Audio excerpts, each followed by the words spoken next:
Big news on the White Rabbit being successful for WWE already by pulling in huge merch numbers. We're going to talk about that. Plus, Brock Lesnar, his next opponent possibly has been revealed, and it could be a former UFC rival. Cody Rhodes, was he scheduled to win the WWE Championship before he got his injury? We'll talk about that. Plus, Charlotte Flair may have possibly spoiled her return to WWE plans. And is Max Dupree finally becoming LA Knight?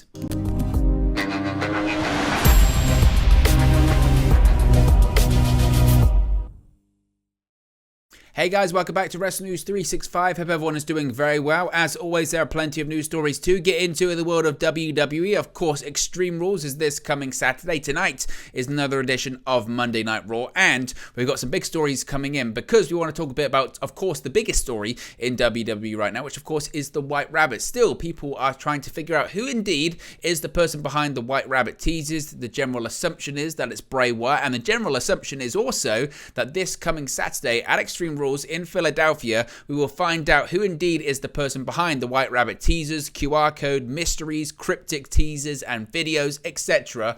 But one thing is for sure, it's proving to be very, very, very successful for WWE, and we've seen this in quite a few metrics already. We've seen it in social media buzz, we've seen it in terms of people just constantly talking about it on Twitter and Instagram and Facebook. People are buzzing and trying to figure out the mystery of who the White Rabbit is. We've seen success in that. We've also seen success in terms of merch numbers. We'll talk about that in a second. But we've also seen success in terms of television ratings too, haven't we? That September 23rd edition of Friday Night SmackDown scored a huge, massive ratings and viewership boost because people tuned in to that Friday's episode to find out if they were going to hear more, or actually see a reveal about the White Rabbit. It was at 9:23, around the time that Braun Strowman was facing Otis.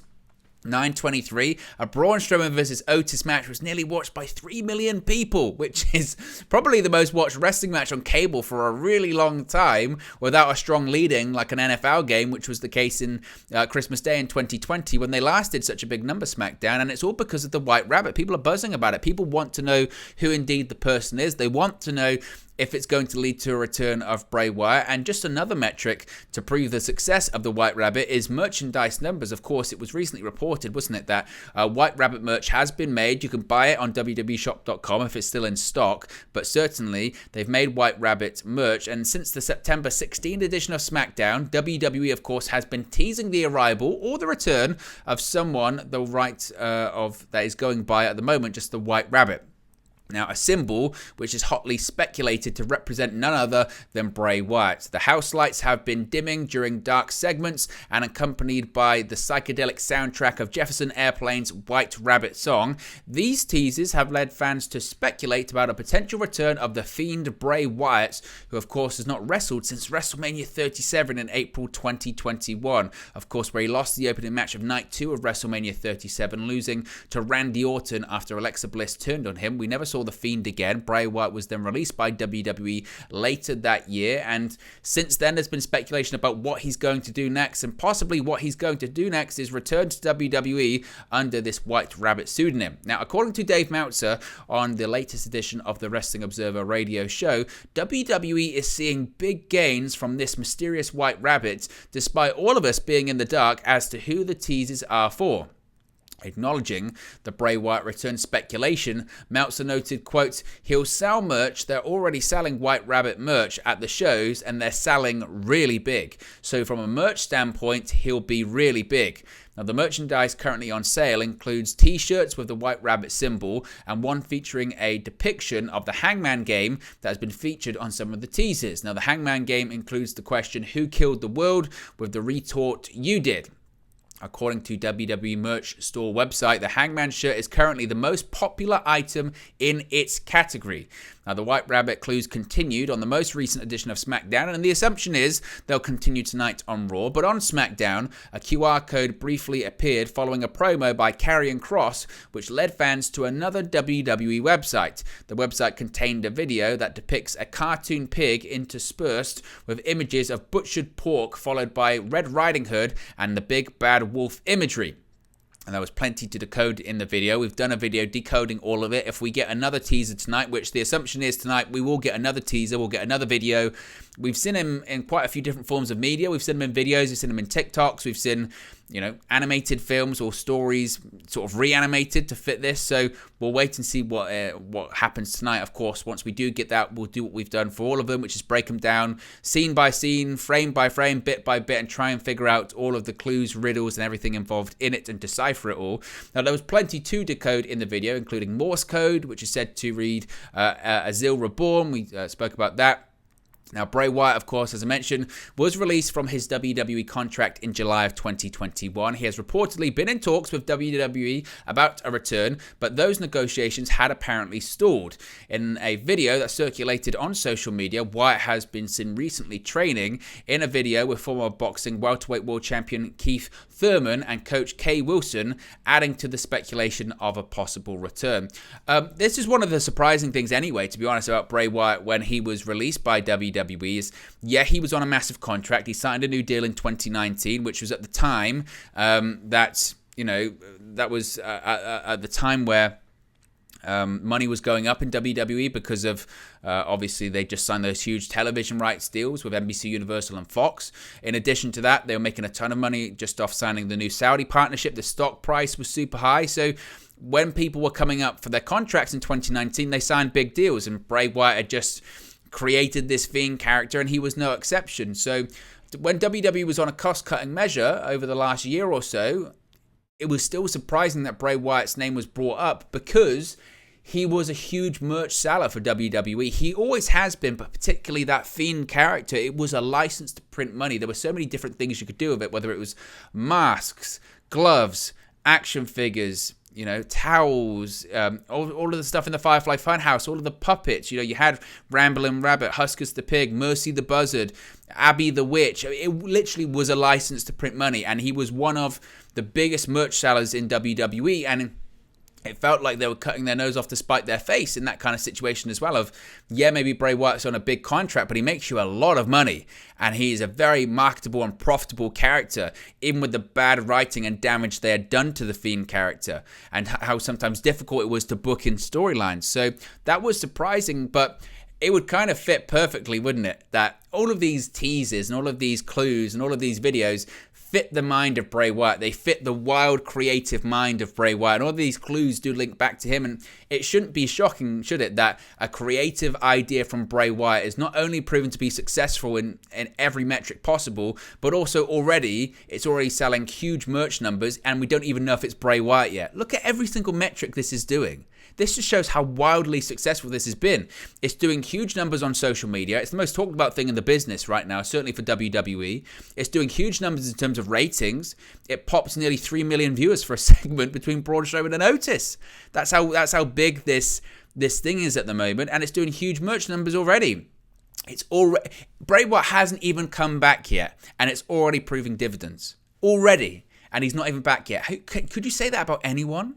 That's how insane this is so far, and it's got me looking forward to a premium live event on Saturday in Extreme Rules that this time last year, Extreme Rules was terrible. I think it only had one gimmick match on the show, which was Roman Reigns versus Finn Balor.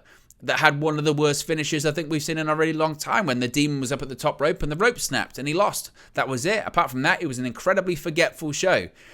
Fast forward 12 months, a lot's changed in WWE, a lot's changed, but we've got what is a B pay-per-view, and I'm excited for it because I've got great matches, but I've also got the culmination of this viral marketing campaign that has been incredibly successful. So it already goes to show Bray Wyatt's return is already proving dividends for WWE, and he's not even back yet. And only a few people are capable of creating that kind of buzz. Speaking of big stars in WWE, Brock Lesnar. What's next for Brock Lesnar? Possibly Daniel Cormier.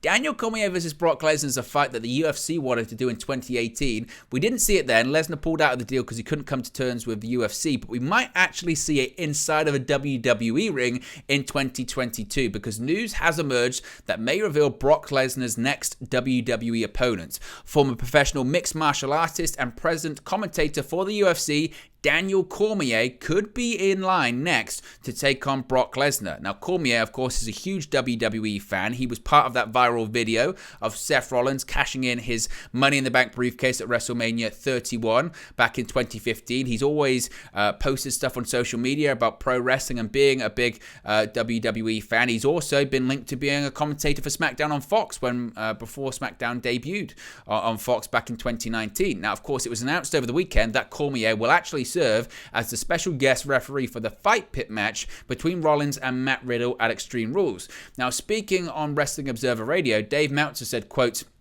"His name has been mentioned many times as potentially being a commentator for SmackDown. Like I said, Fox loves him for when he did the UFCs, but he's with ESPN, so it becomes kind of tricky, although you could get that done, but they have McAfee, and McAfee's their guy, and I think they see McAfee as a bigger celebrity than Cormier."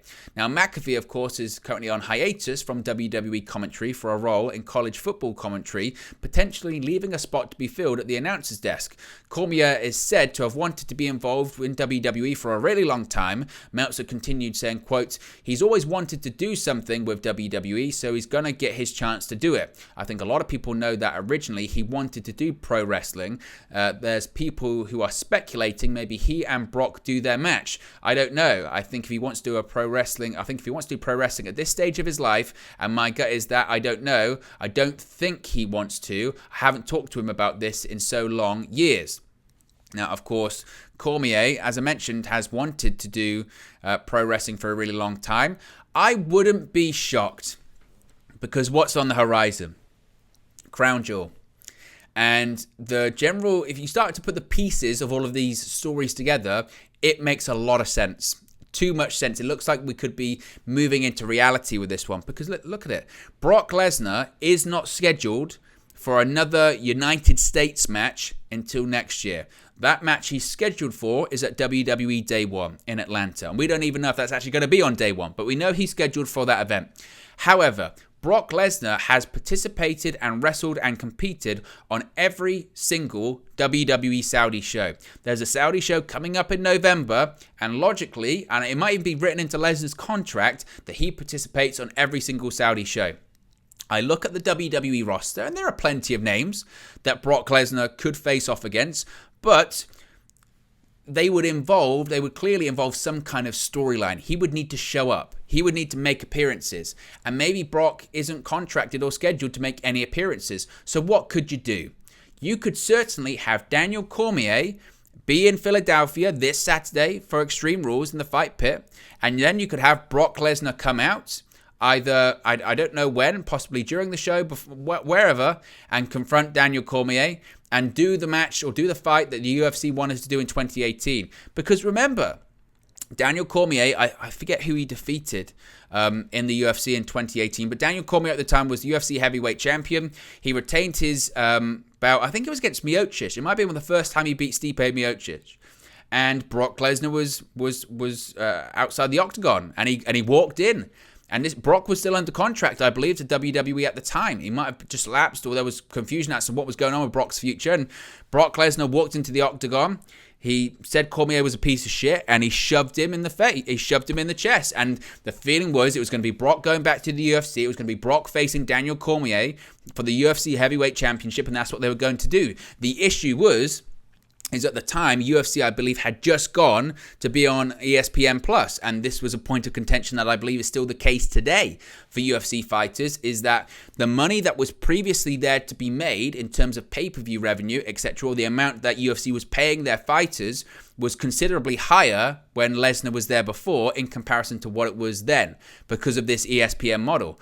And basically, Lesnar looked at what Dana White was offering him in terms of money, and he went, no, thank you. I can make more in the WWE, and I'll go back there. And that's what he did. He went back to WWE. Of course, things also changed because Roman Reigns at the time got leukemia, so Brock stepped in there and extended till the following year's WrestleMania. So there was just lots of different circumstances, but UFC, Daniel Cormier and Brock Lesnar wanted to fight. They wanted to fight for the UFC Heavyweight Championship. It didn't happen.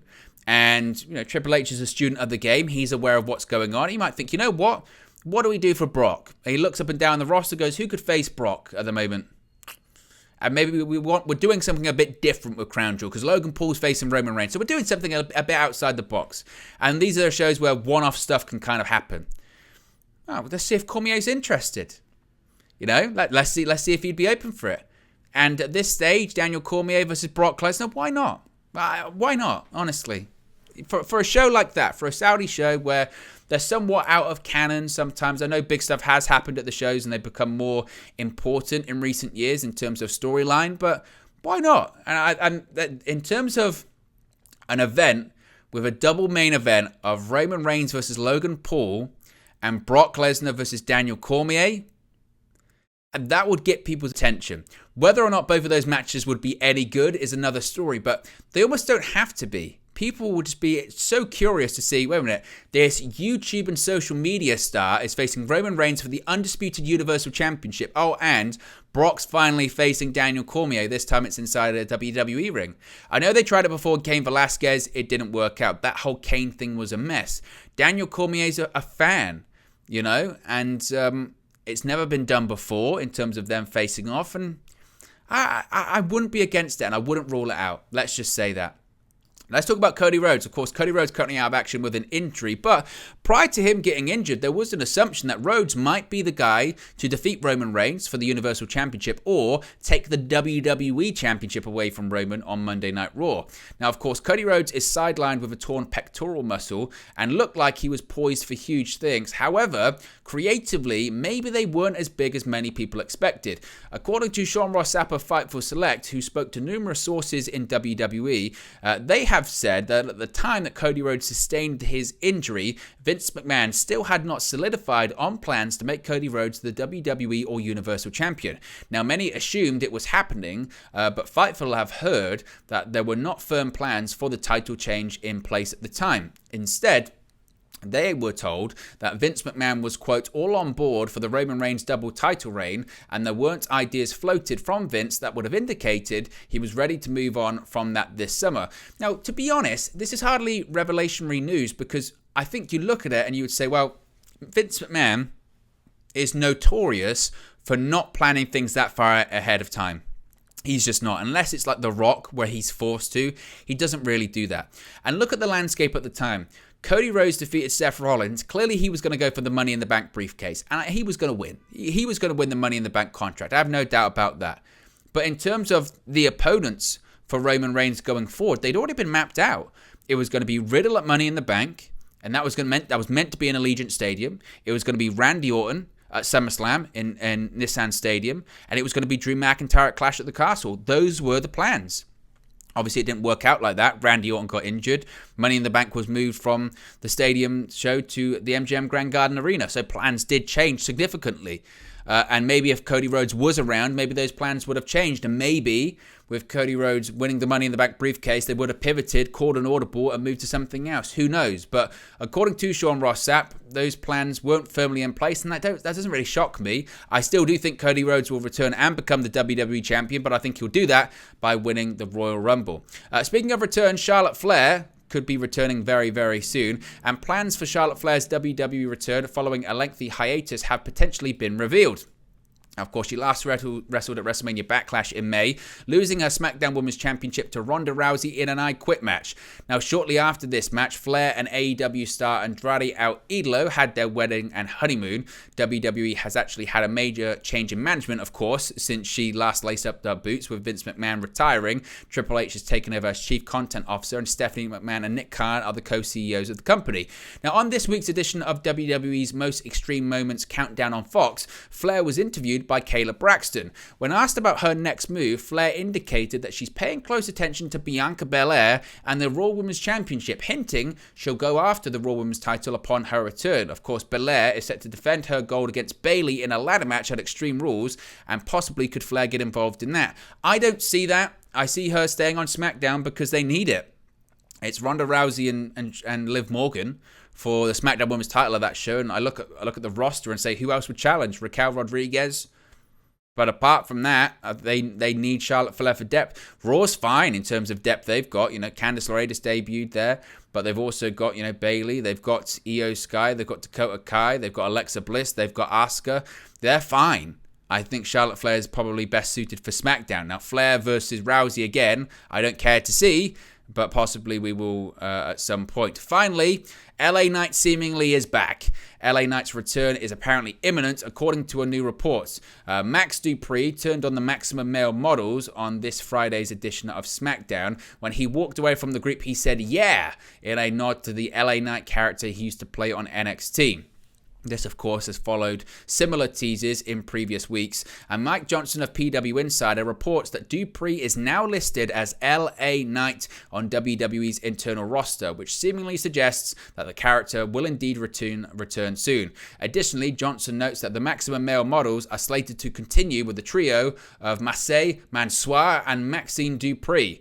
Now, Max Dupree, of course, previously debuted on SmackDown in May, and after a few delays, he revealed his Maximum Male Models as his clients. Maxine joined them in July, seemingly casting doubt on Max's future with the group. While he later realigned with them, he had been growing frustrated with their losses and teasing a character change in recent weeks, which, of course, we have now seen. So great to see the LA Knights finally returning. The Maximum Male Models, to me, is one of the worst gimmicks in recent WWE history. It's terrible. It's a lasting legacy of Vince McMahon and Bruce Pritchard of just a bad gimmick that Vince McMahon, it's a Vince gimmick that's bad and it just needs to go. And LA Knight being in that role was a crying shame. Did his best to make it work. Vince soured on him because, like a lot of people, he said to Vince McMahon and Bruce Pritchard, "This is awful." And Vince's response is, "How dare you question my creative genius?" But it wasn't genius, it was bad. That is what it is. So good to see that LA Knight is indeed coming back. But there you go, guys. That's the latest WWE news for you. Let me know your thoughts in the comment section below. Be sure to smash a like on the like button. Be sure to subscribe, bottom right hand corner, and I'll speak to you again very, very soon.